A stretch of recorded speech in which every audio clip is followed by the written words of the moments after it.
So we talk about the title today, Getting the Buddha Mind. Actually, in the book of the Getting Buddha Mind, it's a series of talk in the retreat by our Sugong. And as we know, for the practice of Chan, besides the theories, the concepts, we also have quite a lot of methods that Sugong share to us. The methods like begin with relaxation, scanning the body, and the breath, and the counting your breath, follow your breath, and just sitting only, reciting Buddha's name, and also the Hatha method. Now, besides that, we also have method of walking, doing exercise,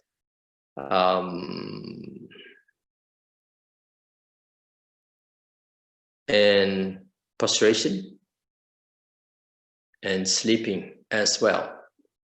So those, the supplemental methods, and then the main method is either the breath or the silent illumination, or just sitting, or Hatha method. And actually in the book, talk about this approach of the using the Hatha. Hatha, you could use the approach of being very stern because of the three conditions that is necessary for the method of Hatha, which is a great faith and a great doubt, and of course with great determination. Now with great determination, you really want to work very hard, very diligently, you say, to reach the goal of Chan, which is the goal of getting enlightenment, or Kai Wu. But we also know that it's not only just the method of the Hatha is like with great determination, and it's really, really very powerful.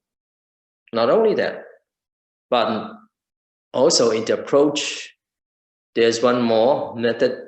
Well, actually, there's still more. An approach of Shugong to tell us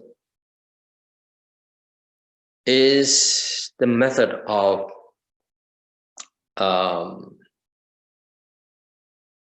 watching your thought. Now, in the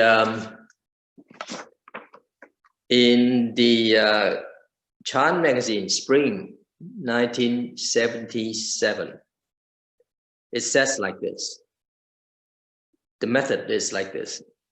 The cat watching the mouse is descriptive of a type of meditation practice in Chan. Okay, so it's called cat watching the mouse. The cat represents the meditator who sits and watches for thoughts,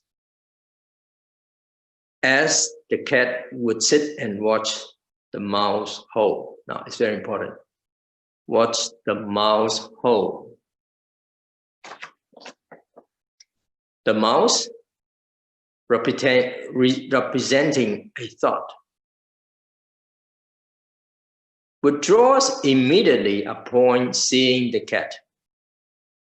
Similarly, A thought will cease the moment the meditator is aware of it.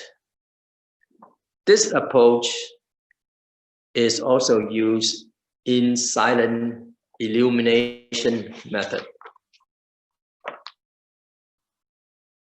So you can say that the approach to practice could be two ways. One is the way of being very, very stirred. You can say that it's kind of tense way of practice.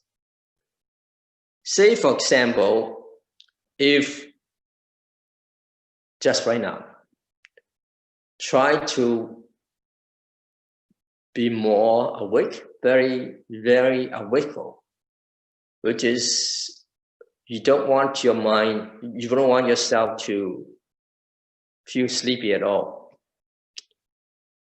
And then you just watch your thought.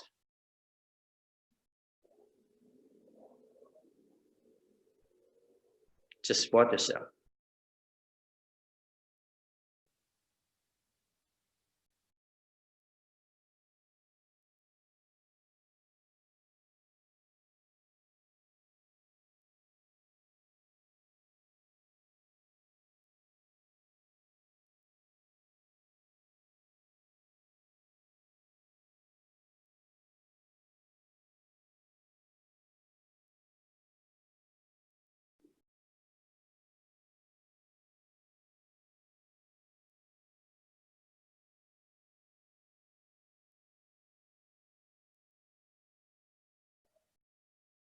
Okay. So how many thoughts that came out? You could realize it in just a few seconds. How many thoughts do you think that just come out? So that is to say, how many minds escape from the whole? And you experience for yourself. If you are not alert enough, then you see that there are so many minds coming out. And if you're not alert enough, then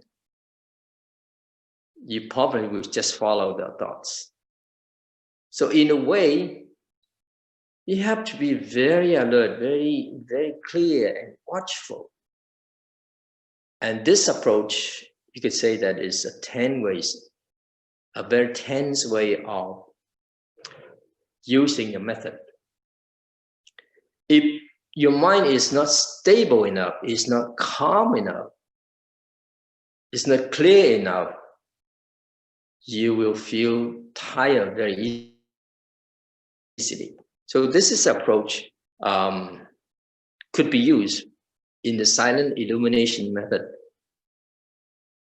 When you feel that you still have thoughts, wandering thoughts are coming out. And then when it comes to the Hua method, actually I need to explain a little bit about the Hua method of how to use it. First of all is that we will have a question, usually Hua referring to a question. And the meaning of Hua is that the beginning, when a thought or when a phrase or a spoken word is spoken, then it is not the head of a phrase or a sentence. So the Tou here means the head. Hua means a spoken phrase or sentence, a sentence, you say. So what happens before that? Before the word is uttered, is referring to the head. So the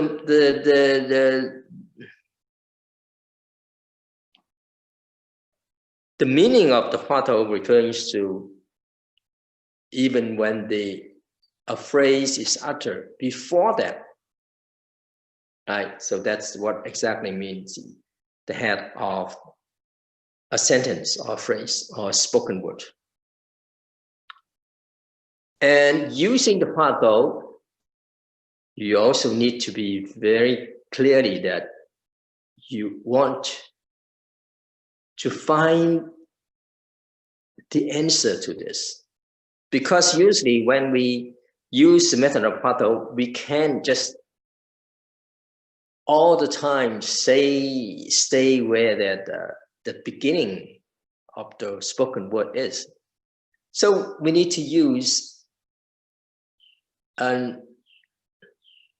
a question to ask. And usually it's something like, before I was born, what is my original face? Or before my parents give birth to me, what is my original face? Right? It could be like this. Or what is Wu? Wu here in Chinese, Wu mean what is nothingness or what is emptiness. But this Wu here has this has some kind of unique meaning to it. So if we just translated what is emptiness, emptiness in English, you become, oh, it's nothing, nothing's there. Or what is nothingness? And then you think, no, since it's nothing, then why bother, right? So it's better to use what exactly is Wu? 什么是Wu? So you have this two approach. One is that you know that this is the beginning of a spoken word that's ahead. And we had to investigate in it. Investigate doesn't mean that you have to think, but reasoning. But investigate means that you just have a question. And you're not supposed to use a language. You're not supposed to analyze to give an answer.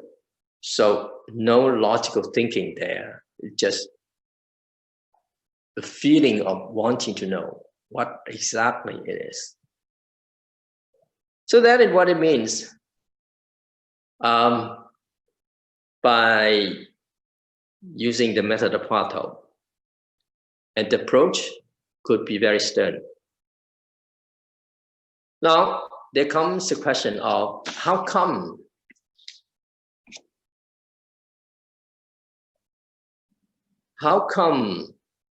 one way is that we encourage develop a relaxation attitude, not attached or seeking after enlightenment experience. So how to explain these two complementary spirits, which seems contradictory from the outside? So you could say that why do we emphasize so much on relaxation? The reason being is that through the teaching of guiding students, we could go for two approaches. One approach is being very, very stern, you could say that pushing oneself to the corner so that the mind has no way to escape. And this approach is kind of tense. Another approach is that it doesn't matter what method that you use. You need to develop your mind to a state where you're calm. You're calm first. And then once your mind is really calm, settled, then you may try to use the Hua method. And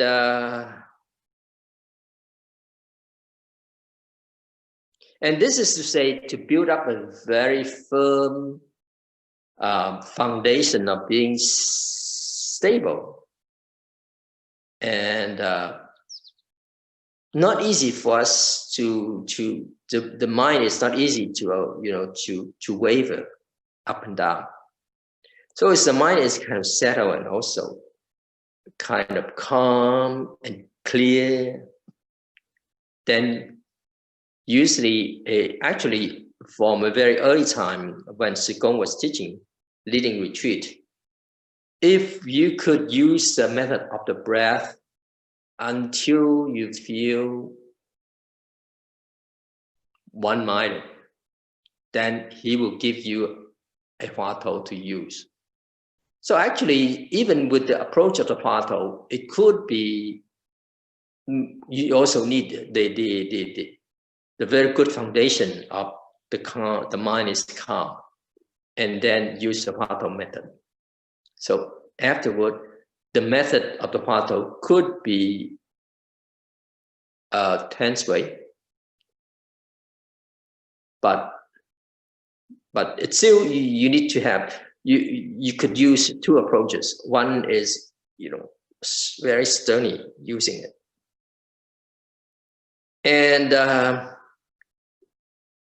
and for nowadays, we put more emphasis on the relaxation approach.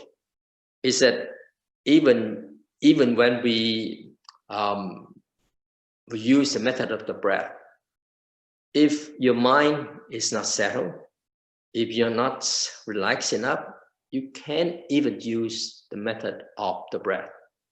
So it becomes like a prerequisite for us to move on to a next state of either using the silent illumination method or the Hua method. So that we know.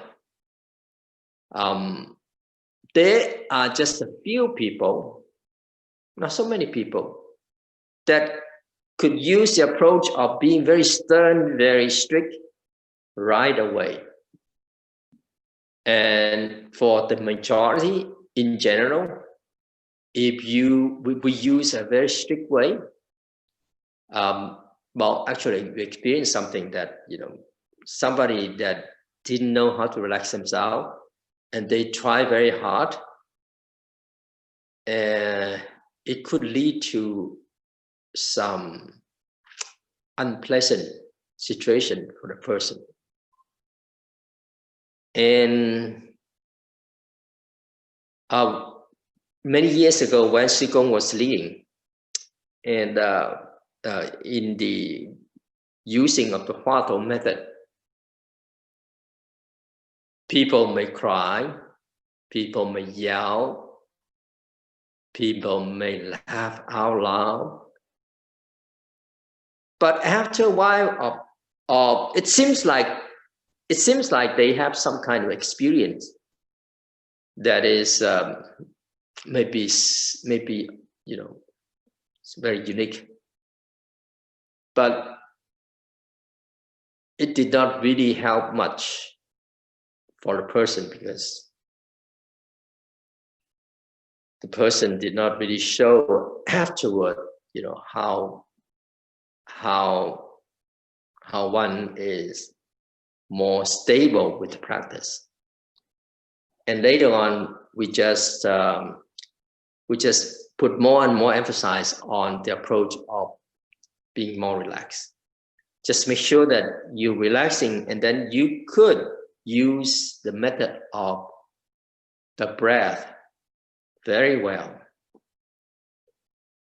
And then from there, we move on to silent illumination method. Because using the method of silent illumination method, you sit with the so-called just sitting only, or shikantaza. And in Chinese, it's called 只管打坐. So that is to say, just sitting only. Now, if your mind is not calm enough, and then you're not stable enough, you're not relaxed enough, when using this approach of just sitting only, you cannot sit long. It won't last long. Either maybe you can sit probably just 5 minutes or even less. And then you will have a lot of wandering thoughts. Or if sitting like this for a while, you may feel sleepy because you don't have a place to ground yourself on. For the breath, then we have a place to ground on. For just sitting only, it's like the whole body that you feel. And they don't feel a concrete point, a place where they could ground themselves on to. Because sitting for a while, then they don't feel necessary or with the body. They don't feel it. So it's even harder for them if their mind is really not calm enough, calm and clear. So that is why we emphasize very much on the relaxations. What about the Hatha method? We also emphasize on the relaxations, because if we're not relaxed enough, say for example, you think that okay, the method of the breath, it's not so easy for me to really stay there. I just use a Hatha. And then after the use of Hatha, they keep on asking, what is my original face? Or what is Wu? What's Wu? What is Wu? Because their mind is not calm. So whatever emotion that is arousing from within because of the asking, that will come together with the Hatha that they're using. And then it ends up that, either they cry or they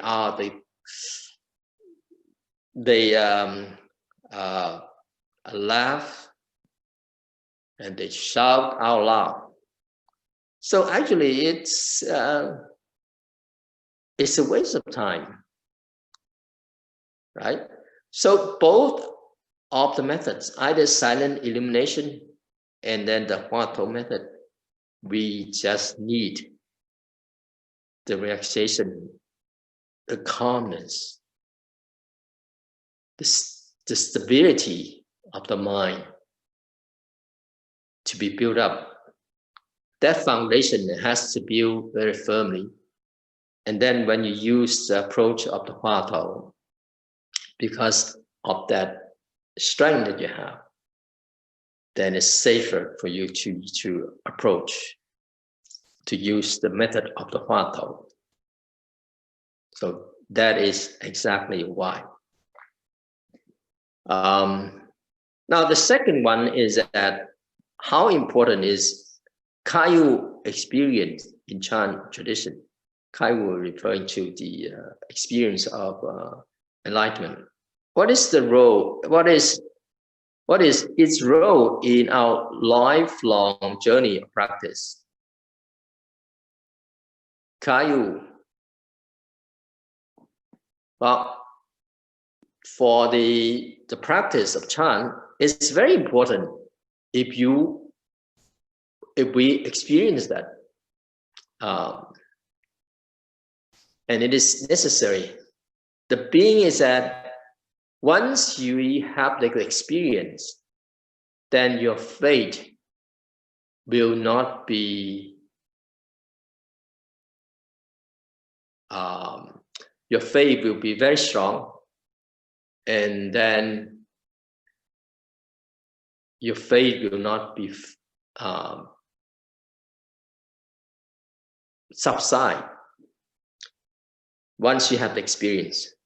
And what exactly is this experience of enlightenment, actually, usually Sư Công say, well, if your self-centeredness is severed, it's cut off, and you don't feel the way that we think often about the me, the I, and you really shadow or let go of the self, then it is the experience. And once you have the experience, then your faith will not waver anymore. But it's just the experience. And we need to have that so that we, afterward, even the strength of the meditation, of the experience is decreased. But since you experience that, then you will not lose that. The reason, say for example, give an example of someone stay in the dark all the time, and then walking, walking on a long road, a dark road, and it's raining, and one will feel like the direction, my direction is not clear. I'm not sure which direction I'm going. But all of a sudden, there's the lightning that just shattered there. And then the environment become very bright, clear. And you see, this is the road that I should take. Right? So just like this is an analogy that someone seeing the lightning and then see the road clearly and see the direction. And then the person on the journey will be able to walk in that direction. So experience of the Kayu or the enlightenment experience is similar to that analogy, that once experience that moment, then we know for sure, this is right. And now I know. And then later on, one will continue on practice. Even if one, because of the lifestyle or whatever experience that the person experiencing, he did not practice for a while. But once they come back, then they will for sure know, okay, this is what I should do. And the person will not regress. So have some kind of experience like this is very important in the Chan practice. So my talk ends here. Sư Amitofo, just now Sư mentioned about the stern and strict method. Can Sư please explain what does that method Sư mean? Is that the silent illumination method? Say for example, the example of the cat watching the mouse, right? And that is to say, I will watch it. I will not let myself have wandering thoughts. Just like I ask everybody to experience, could you really watch that? If you very, very sternly, very alertingly, like you fully awake just to watch yourself. Actually, it's very easy to feel tense. So that is the approach of being stern in watching. I won't let any other wandering thoughts comes. My method becomes like I'm just watching my thought. But when thought comes, I'm not supposed to chase after the thoughts. That is to say, the cat is just watching the mouse if there's one mouse come out, just let it go. But he actually watched the whole, so that the mouse will not come out. Can I say that the silent illumination method? Yeah, this is one approach. Also, somebody could use in the silent illumination method. So both we could use in the Huatou method because of the very strong determination of having very strong faith with the method, and then having a great aspiration of wanting to know, which is the Tao sensation, and then with the determination of I need to, I want to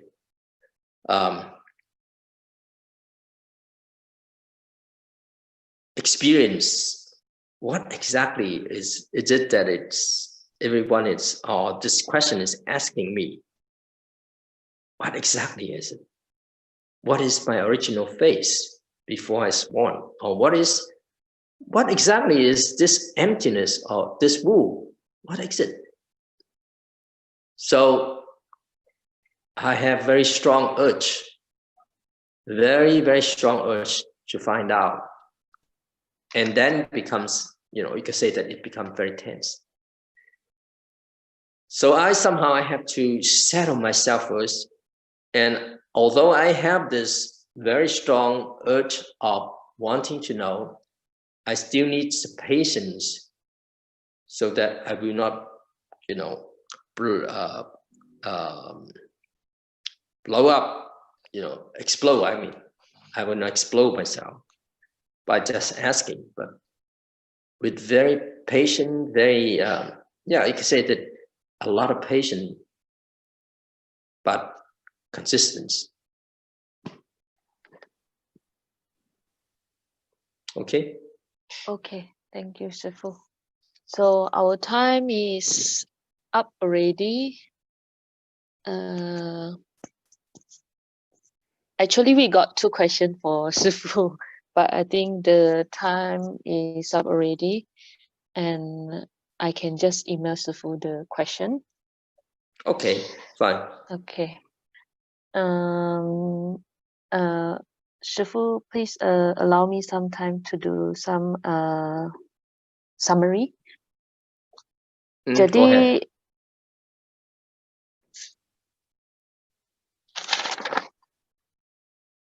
Shifu menceritakan di Chan ada satu praktis yang dimana kucing yang melihat memerhatikan lubang tikus, di mana kucing adalah meditator, sedangkan tikus adalah pikiran. Ada 2 macam approach dalam 2 macam cara dalam praktek, yaitu dengan satu praktek yang tegang, yang sangat gigih dalam memerhatikan setiap pikiran yang ada. Kita tahu setiap detik itu ada berapa pikiran yang muncul. Dan satu macam lagi adalah praktek approach Huatou, yang dimana Huatou itu merupakan sebuah pertanyaan, tetapi kalimatnya adalah kepala dari sebuah kalimat, di mana secara repetisi kita akan mengucapkan kalimat tersebut. Dan Sifu juga ada menitik beratkan, sangat penting kita menerapkan relaksasi di dalam praktek kita, walau di Huatou kita sangat gigih untuk mencari jawaban. Jadi relaksasi itu sangat penting untuk menstabilkan pikiran kita. Dengan pikiran yang stabil, maka kita mampu merasakan nafas. Dengan mampunya merasakan nafas, dengan pikiran yang tenang dan jernih, kita mampu menggunakan metode lanjutan, yaitu silent illumination dan Huatou. Jadi relaksasi itu sangatlah penting. Jika kita tidak cukup rileks, maka akan mengakibatkan jika kita tidak cukup rileks dan menggunakan metode Huatho, maka akan ada experience yang tidak nyaman. Jadi sangat penting kita cukup tenang, cukup rileks sebelum menggunakan metode Huatho untuk mengurangi posibilitas experience yang tidak bagus tadi. Begitu juga just sitting, kita tidak mungkin dapat melakukan metode just sitting jika pikiran kita tidak cukup stabil, tidak cukup tenang, tidak cukup rileks. Karena kita tidak akan mampu untuk duduk dengan lama. Jadi tadi pertanyaannya sangatlah penting kita mengexperience Kai-U karena yaitu enlightenment, karena Kai-U dapat memberi kita keyakinan yang cukup kuat, dan keyakinan tersebut tidak akan hilang jika kita telah mencapai atau mengexperience Kai-U tadi. Walaupun kita pada akhirnya atau sesekali kita mundur dalam praktek, tidak begitu rajin, praktek kita akan mundur, tetapi keyakinan kita tidak akan mundur. Jadi inilah salah satu pentingnya kita advantages dari mencapainya experience Kai-U tadi. Jadi begitu sekilas summary dari saya. 师父